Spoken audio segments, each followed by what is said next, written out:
जेउ Christian लोक माने प्रतिमा पूजा करो नाही बोली कहंती, आज जदि देखिबा सेही ख्रिस्टियान लोक माने प्रतिमा पूजा करुछन। जेउ प्रभु जीशुंक लोक माने कहंती सृष्टिकर्ता को विश्वास करिबा सृष्ट वस्तु को नुह, सृष्टिकर्ता पूजा आराधना करिबा सृष्ट वस्तुर नुह।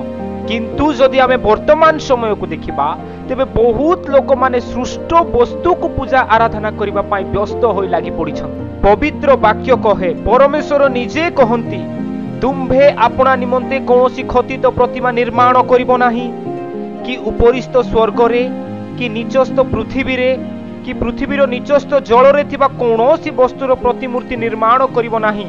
तुम्भे से मानको प्रणाम करिबो नाही, कि तुम्भे से मानकर सेवा करिबो नाही। जेउ जीवित परमेश्वर कहउछंती तुम्भे आपना निमंते निजे पूजा आराधना करिबा पई कौनसी खतित प्रतिमा निर्माण करो नाही। किंतु आज लोके प्रतिमा पूजा करिबारे व्यस्त, प्रतिमा को तैयारी करिबारे व्यस्त, आउ ता सानिध्य को जाई ताको पूजा आराधना प्रार्थना करिबा पई आग्रह। पवित्र वाक्य कहे, उपरिस्थ स्वर्ग रे जदि केही अछंती तेबे ताहार प्रतिमा तमे निर्माण करिबो नाही, कि ताकू सेवा कि पूजा आराधना करिबो नाही। तेबे प्रिय भाई भौणी माने मते कहंतु उपरिस्थ स्वर्ग रे के अछंती। जदि आपण माने पवित्र वाक्य पाठ करंती तेबे आपण माने निश्चय कहिबे स्वर्ग रे जीवित परमेश्वर रहंती, पुनी ताहांक दूत माने मध्य रहंती। तेबे मते कहंतु वाक्य रे आमे कोन पाठ कलु। परमेश्वर निजे कहंती तुमे आपना निमंते कौनसी खतित प्रतिमा निर्माण करिबो नाही, उपरिस्थ स्वर्ग रे थिबा काहार प्रतिमा निर्माण करिबो नाही, आउ ताहार सेवा करिबो नाही।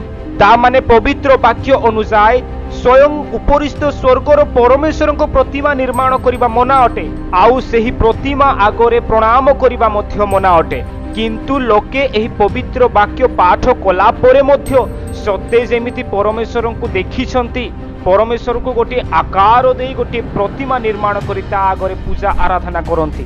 पवित्र वाक्य अनुसार से सत्य सनातन जीवित परमेश्वर, ताहांको ना आरंभ अछि ना तांको अंत अछि, तांके स्वयंभू अदृश्य परमेश्वर।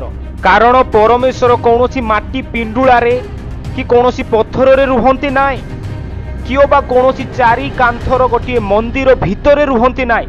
से सर्वशक्तिमान सर्वव्यापी प्रत्येक स्थान रे से विद्यमान अटंती। केही केही 10 टंकार गोटे जीशुंकर फोटो आनी ता आगरे कैंडल जाली प्रार्थना करंती, बाबा बहुत भलो ख्रिस्टियान। आउ केही केही मरियम पुनी जीशुंकर मूर्ति तैयारी करी ता आगरे धूप काठी बासना काठी पुनी मोहनबती जाली प्रार्थना करंती। मते टिके कुहंतु प्रिय भाई भौणी माने केउ भरोसर आधार रे ए सब आपण माने करूछंती। पवित्र वाक्य को थरे हेले पाठ करी ए सब करूछंती ना केही जणे कहि देले सेथि पई करूछंती। प्रिय भाई भौणी जीशु को विश्वास करंतु, जीशु को पवित्र वाक्य को विश्वास करंतु। प्रभु जीशु चर्च गृहर चारि कांथ भितरे रुहंती नाही, कारण प्रभु जीशु को धारण करि पारे एपरि कौनसी गृह तैयारी होई ना ए पर्यंत। प्रभु जीशु 10 टंका 20 टंका कि लक्षे टंकार फोटो भितरे मध्य रहंती नाही। जदि आपण माने से सब करंती से सब शैतान रो उद्देश्य रे करूथिबे, नतुबा अंधविश्वास रे पड़ी से सब करूथिबे। किंतु जीवित परमेश्वर को उद्देश्य रे एहा संपूर्ण मना अटे। जदि आपण माने एई परि करूथांती तेबे एबे ही सुजोग एबे ही समय छाड़ी दियंतु। जीवित परमेश्वर को सत्य रे पुनी आत्मा रे उपासना करिबा सिखंतु। प्रभु जीशु आम हृदय को मनोनीत कले, आम हृदय रूप मंदिर रे रहिबा पाई से इच्छा कले। किंतु आमे तो अंधविश्वासी पत्थर मानकु 10 टंकार फोटो रे जीशु को खोजुछु। तेबे जीवित परमेश्वर को परिचय आउ केबे पाइबे। विशेष करी मु प्रिय कैथोलिक भाई भौणी मानकु कहिबा पाई चाहे से मानक मध्य रे ए सकल अंधविश्वास रो विषय गुडा को देखिबा पाई बहुत मिले। भाई माने आपण जदि जीशु को भल पांती तेबे जानि नियंतु से स्वर्ग रे वास करंती, आपण मानक हृदय रे से वास करंती, सारा जगत रे से वास करंती। कौनसी 10 टंका 20 टंकार फोटो रे नुह कि कौनसी चर्च घर रे नुह।